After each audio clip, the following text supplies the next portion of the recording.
welcome to UC Trends 2022. I'm Tom Wright from UC Today, and in this annual series, we speak to senior execs from some of the leading UC and collaboration vendors and get their thoughts on what trends they expect to really take off over the coming few months. We'll also have a bit of fun with them after when we put them through our quickfire questions. Stay tuned for UC Trends 2022.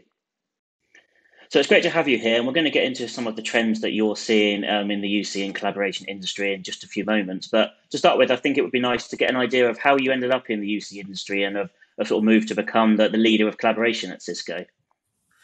Yeah, it was, I should say, a little bit by accident. My background before I came to Cisco was one with security and enterprise security and actually building consumer products. So what I've always enjoyed doing in many of my previous roles has been building end user focused products that are used by large numbers of people. But I was very focused on the security side of the business. But I had this opportunity to come and work on WebEx, which also, very, very heavy end user focused product, more on the enterprise side at that time. So I took that opportunity and ended up at Cisco, and over the years have run different parts of the Cisco collaboration business, including WebEx meetings, calling, and now the overall portfolio. I kind of formally took this role on, having worked in different parts of the business for the previous 4 years. I took this role on about 18 months ago, and it was quite an interesting time to be jumping into the leadership position here at Collaboration, because the world was completely changing around us and lots going on. So it's been quite a ride, and I still get to work on products that touch millions of or hundreds of millions of end users, and that is really a passion of mine, which is why it's so cool to be working in collaboration, especially at a time like this. And I wanted to ask you about the trends in the industry. Obviously, hybrid work has sort of dominated the year, but it's led to a real kind of explosion of innovation in the industry and lots of fantastic technology being created. So what's particularly caught your eye over the last 12 months?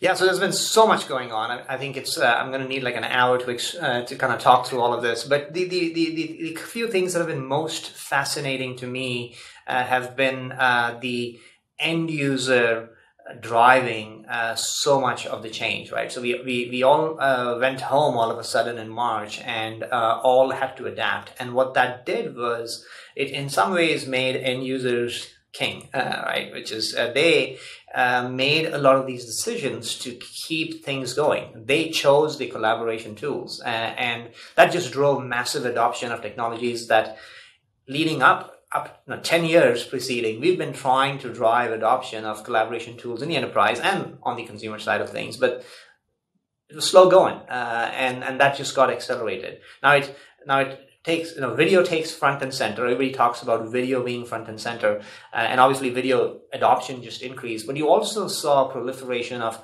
a newer class of tools. So whether it's things like messaging or how you interact using tools like whiteboarding tools, or asynchronous forms of communication, whether it's messaging or video. So you saw a proliferation of tools driven by end user, and that forced the industry to react. It forced IT to respond very, very fast, and it forced the industry to build newer modes of communication, newer features, and you've seen that across the board. And we're very proud of having been in this space, since we have this platform in place, the amount of innovation driven by end user demand that we've been able to drive. So that's probably the biggest kind of change. The other thing I'd say is on the business front, on the IT front, the workloads are now definitively moving to the cloud. So you still had the remnants of certain collaboration tools like calling and maybe even contact center that still lived on campuses.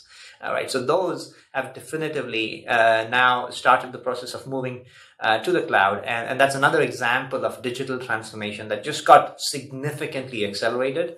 And then the last thing I'd say is that you also have events. We used to end up in Vegas or San Diego 3-4 times a year in industry events or company events. And those have completely gone away, right? And I think that was an important way in how teams communicated, how the industry collaborated. Those have gone virtual. So that is a pretty big change. We've gone 18 months without any of these larger events. I think that is another space that's gone completely virtual. I expect that to be a lot more hybrid going forward, but that's the other big change the entire industry has gone through. I wouldn't mind another trip to Vegas, but it would be nice to not go kind of 5 or 6 times a year again. Yeah, though I don't mind the kind of casual conversations at the end of the day or over dinner, which I think most of us kind of miss. But so I think we'll see fewer trips probably. That's my guess. But you'll probably see some of that come back. And you obviously won a huge individual accolade at the UC Awards, which was Collaboration Leader of the Year during another huge, amazing year for WebEx. Would you be able to pick out some of your highlights of the last 12 months or so? Yeah, so I think that was I was happy to win the award, but I think behind the scenes, it is just a phenomenal team that I run, and I just get to take credit for a lot of the hard work that thousands of engineers and leaders do. I think to me, the highlight that I have to call out is everybody went home on a Friday, and I mean this literally. I had so many CIOs call me that second week of March. They had sent their employees home, and when they got online the following week, things mostly worked. For the scale of number of people going home, they were able to be productive, and for us to be in the center of that and be able to enable that, the number of CIOs, the number of hospitals, the number of educational institutions that called us a week later, 2 weeks later, and told us thank you for being there for us, being able to scale overnight, I think was probably the biggest accomplishment. And I don't think we give the people behind the scenes, including the IT, the folks who run data centers, the IT departments, even the service providers, enough credit for it. We were in the center of it. It was an extremely stressful and hectic time, but the outcome, the results speak for themselves. We had so many of our large customers just stay productive. In fact, in some cases, a lot more productive. And I think leading the team at a time like that was probably, for me, one of my biggest accomplishments, I think. And I'm proud of what the team accomplished. I think the second thing which happened in subsequent months was, I mentioned earlier how end users became the drivers. They were making a lot of call, not just around tools, but also the way they wanted to collaborate and interact. And I think the industry and Cisco specifically, we've responded with a massive innovation wave. The number of new features, the number of new enhancements, the number of new tools we've shipped in the last 12 months has been beyond what I could have imagined, while everybody's working from home. So the innovation velocity has just picked up. It shows in our products, now that I talk to customers, things like real-time transcription, the ability for we've got this new WebEx assistant that takes notes along the way, and the innovation just has been extremely impressive, and it's across the industry, right? I think we've made this remote work so much more easier for our customers.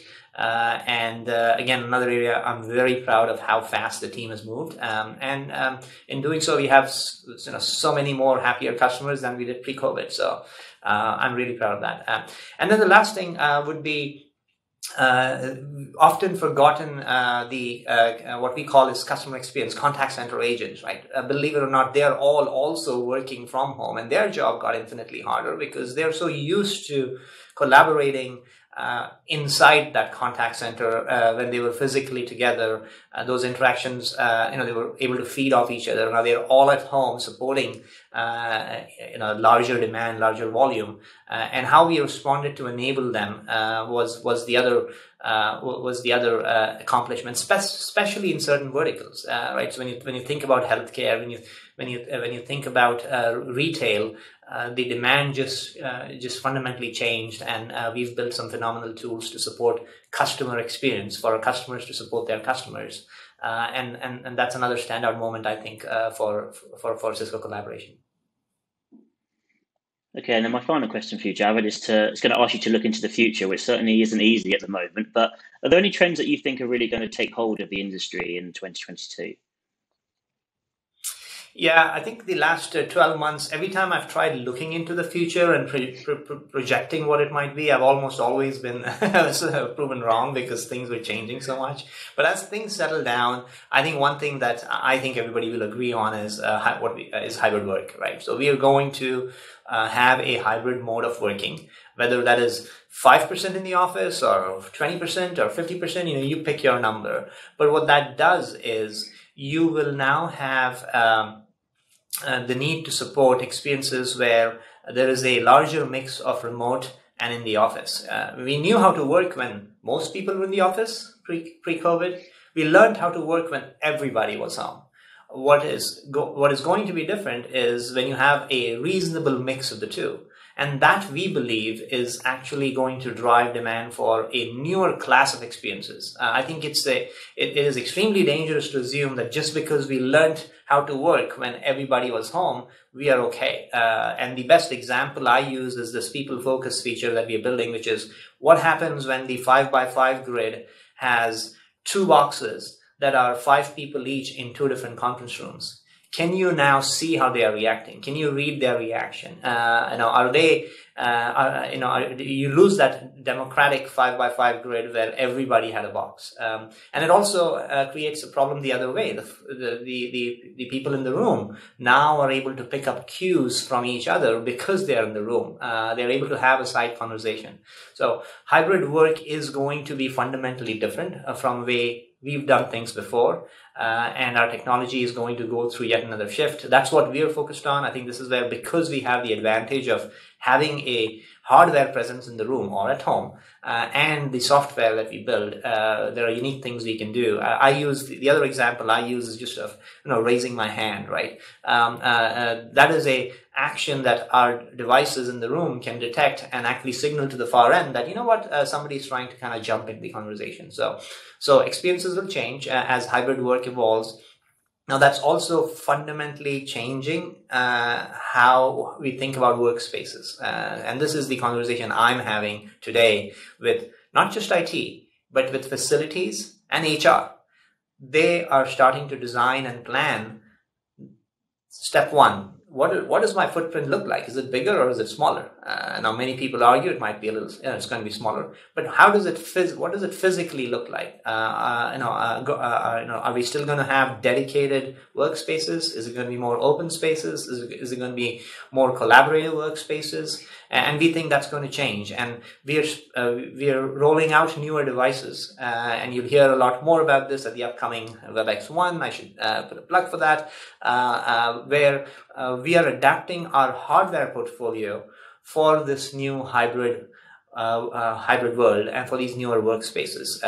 And that means, I need to be able to, when I do come in, even though I may not come into the office every day, when I come in, I still have a semblance of my workspace, and I'm able to join my meetings, and I'm still able to benefit from the advancements in video and all the other collaboration tools. And I don't lose that and go back to the old way of working. So that's the other big trend, which is workspaces are fundamentally changing. And one thing that is near and dear to Cisco is, and to me, is employee well-being. So one of the downsides, which the industry has not paid enough attention to, is we are working a lot longer hours, often crouched over a laptop. And it is not good for our health. It is causing, anxiety, pressure, burnout, and we need to pay more attention to that. Not just as leaders, and this is not HR's responsibility; it's everybody's responsibility. And what we are doing is adding additional tools and insights into our technology. So People Insights is an example of a technology we've rolled out where we give the individual, not your manager, not IT, but give the individual more insights into how you are collaborating, how much time you're spending, whom are you collaborating with, so that you can make better, more informed decisions that focus not just on your well-being, but also allow you to become more productive. And I think this would be a big tragedy if we don't pay enough attention to this, because the reality is people are working longer, they're working harder, and we need to get that kind of balance back in place. And then the last thing, I think, as the world evolves, there is a broader collaboration platform conversation that's coming back to the fore, right? IT and end users made decisions about the tools. They may have ignored security a little bit. They may have ignored manageability. That is coming back to the fore. So there are more and more platform conversations that the industry is having, platforms that enable all of these use cases that I just talked about. And I'm not spending my time in 10 different tools. So this is another area. We've been talking about that for as long as I've been at Cisco. I think we've always built that platform, and I think you're starting to see those conversations emerge. Well, like you say, it's still a bit up in the air, but I think what's clear, Javed, is that you're certainly going to have a very busy 2022. Yeah, it's been a very busy 12 months, and I think it's only going to get busier, but I couldn't think of a better industry and place to be in. You get to touch and influence how people work every single day, and hundreds of millions of them, and that's why I'm so excited about what we do here at Cisco. Okay, well, thank you so much for your thoughts. It'll be interesting to see certainly how it pans out next year. But if you're happy now, then we'll move on to our quickfire round and hopefully get to know you a little bit better. Oh, okay, quickfire. Yep, I'm ready. Hopefully, no embarrassing questions there.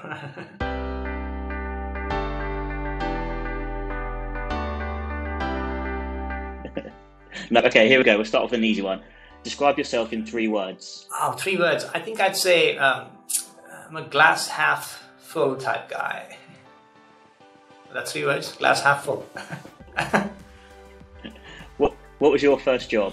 So my first job, I grew up in India, where you typically don't work when you're younger. But my first job ended up being when I did come to the United States as a graduate student, and it was a teaching assistant, teaching freshman students computer science, which was quite an experience. I have a newfound appreciation for teachers. And hopefully you brought a few people into the industry through that as well.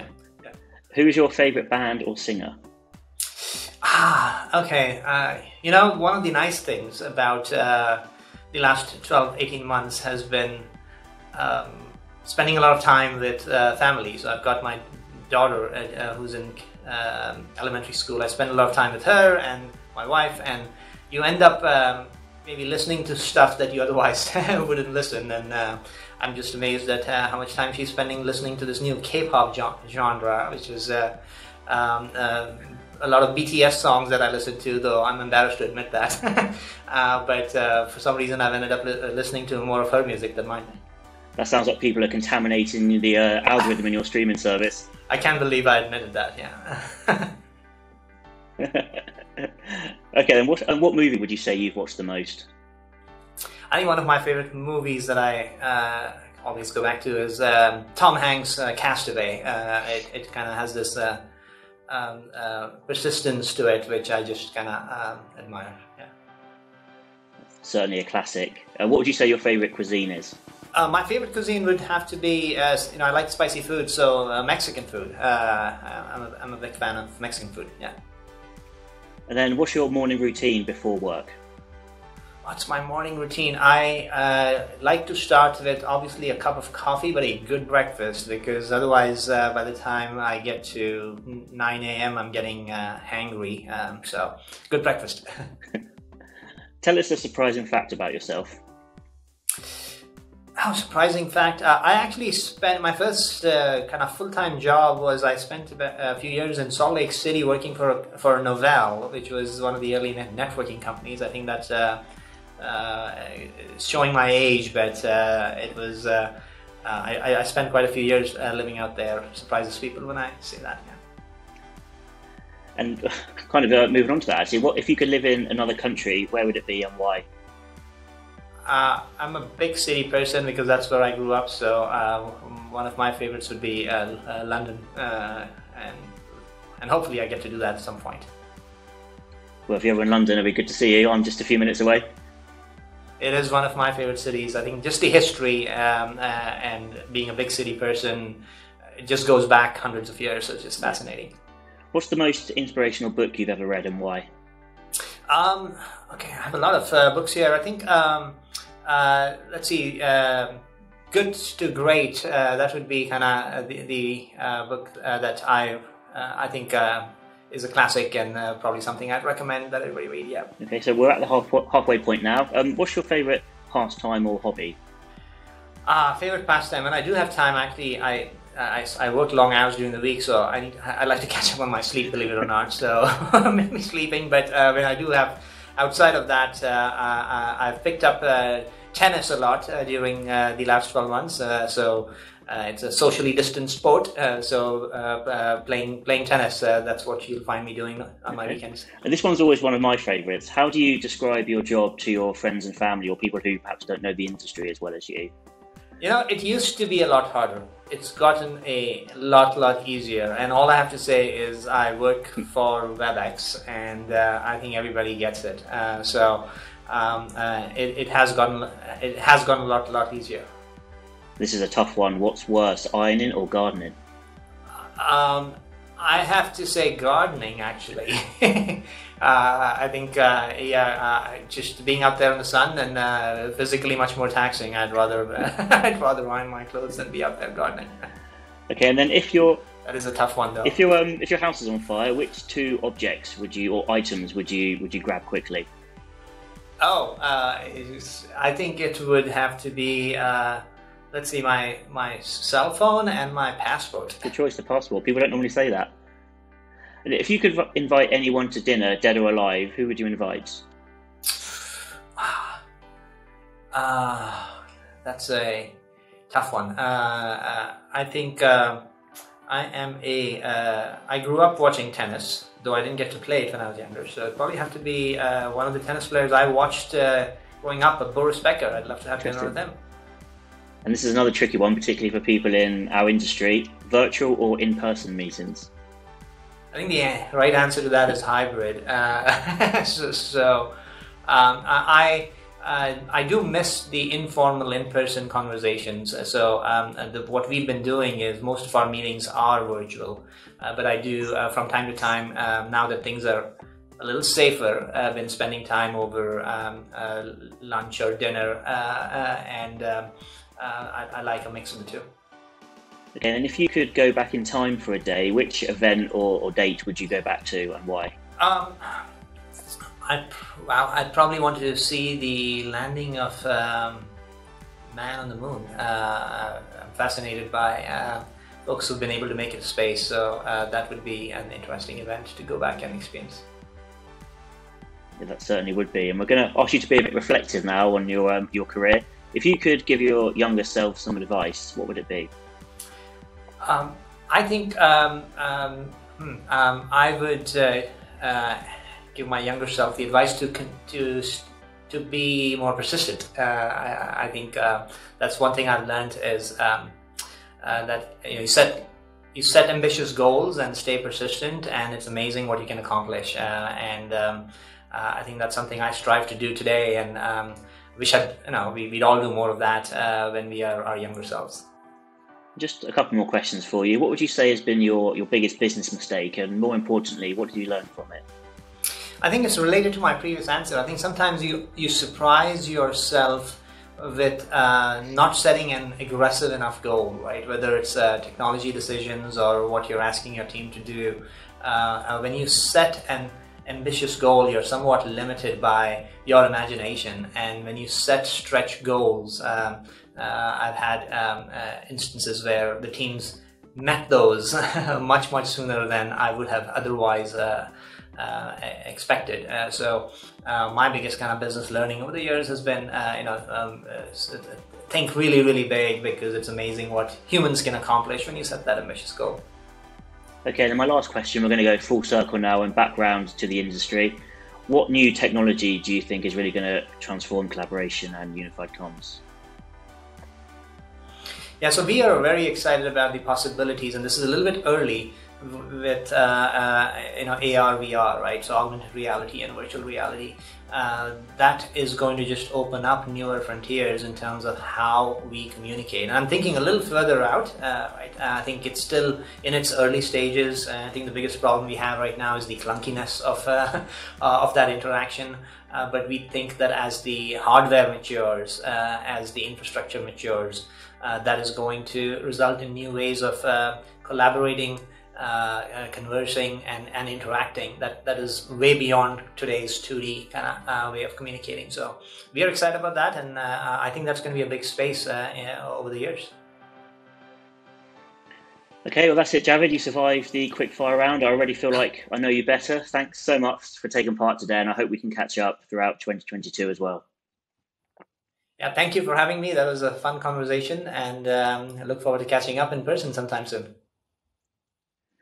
And thank you, everyone, for watching. If you enjoyed this interview, you can find more fantastic UC Trends 2022 content at uctoday.com/trends.